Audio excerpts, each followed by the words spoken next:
Hi, family. So you are back. It is wonderful to see you, and I'm very glad to be back by God's grace. As I have said, we are in a season, and seasons do come and seasons do go. Let me say something quick before I start my reading of the Prayer Letter God's Awesome Orchestration. You know, many of us go to church, and an important thing for us to remember is that the majority of our Christian life, our Christian experience, is not in church. It is outside of church, in our work life, and all the other aspects of our living. So that's where we live out our Christianity. That is where we actually live out our faith. So, what I am reading to you, I'm not reading to you about times I've been in church.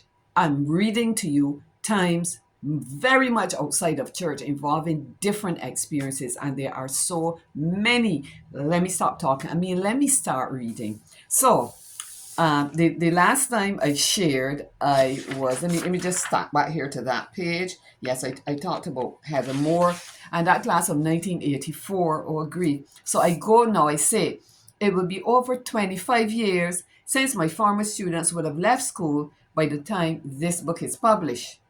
It's obviously more than that now. I wonder if they are all still alive and whether they would remember their gift to me. I think of one young man in that farm whom I have not seen in person since he left school. He was very quiet, never gave any trouble, though at times he may have aided and abetted the ones who sought to challenge me constantly. I'll call him Jerry. I can still see him sitting at the back of the class, very studious looking. I knew that Jerry did not accept that Jesus Christ was God, the pre existent, eternal God who lived in heaven before his life on this earth as a human being. Somewhere along our journey together, that must have emerged.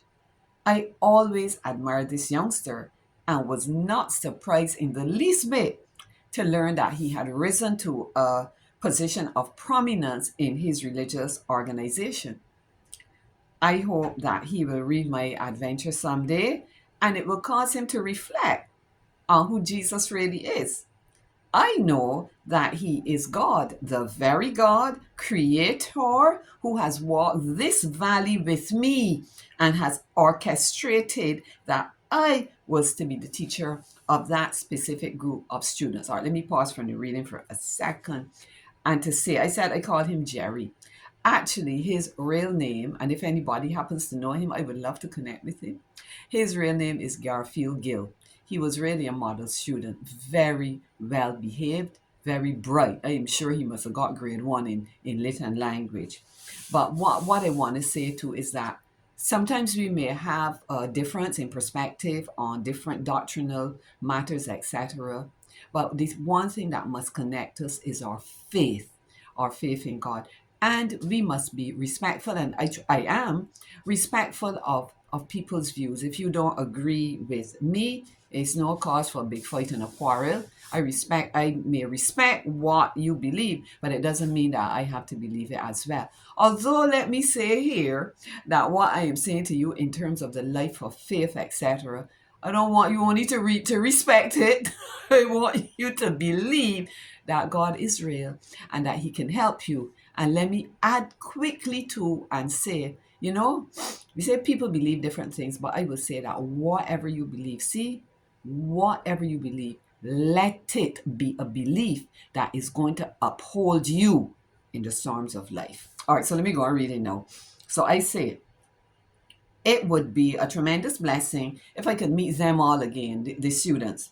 One of the students is the secretary treasurer of my school, Mrs. Joyanne Skinner. Sometimes little actions can mean so much. Joyanne may not even remember this incident. In third form, the boys in particular were quite a challenge to me. They had their own little ways to goad me, and I would often bite the bait. One day, I had had just about enough and must have been on the verge of tears. Teachers should be respected, they go through a lot. Joanne, who sat in the front of the class by the teacher's desk, looked at me. And in her characteristically soft and quiet way, she said, "Ma'am, I think you're a very good teacher." I believe that saved me emotionally until the bell rang.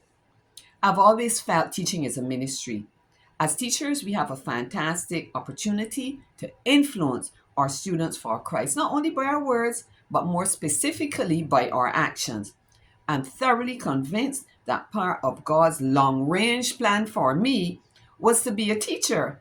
I know I have a captive audience, a captive reading audience in my past students. Your students know you. If I had worked in an office, my influence would not possibly be so far reaching. And I'm going to stop here. God has called all of us into this life for a purpose. We all have a calling and we must live up to our calling. God bless you. I'm going to be very happy to continue reading this letter for you in the next video. Bye.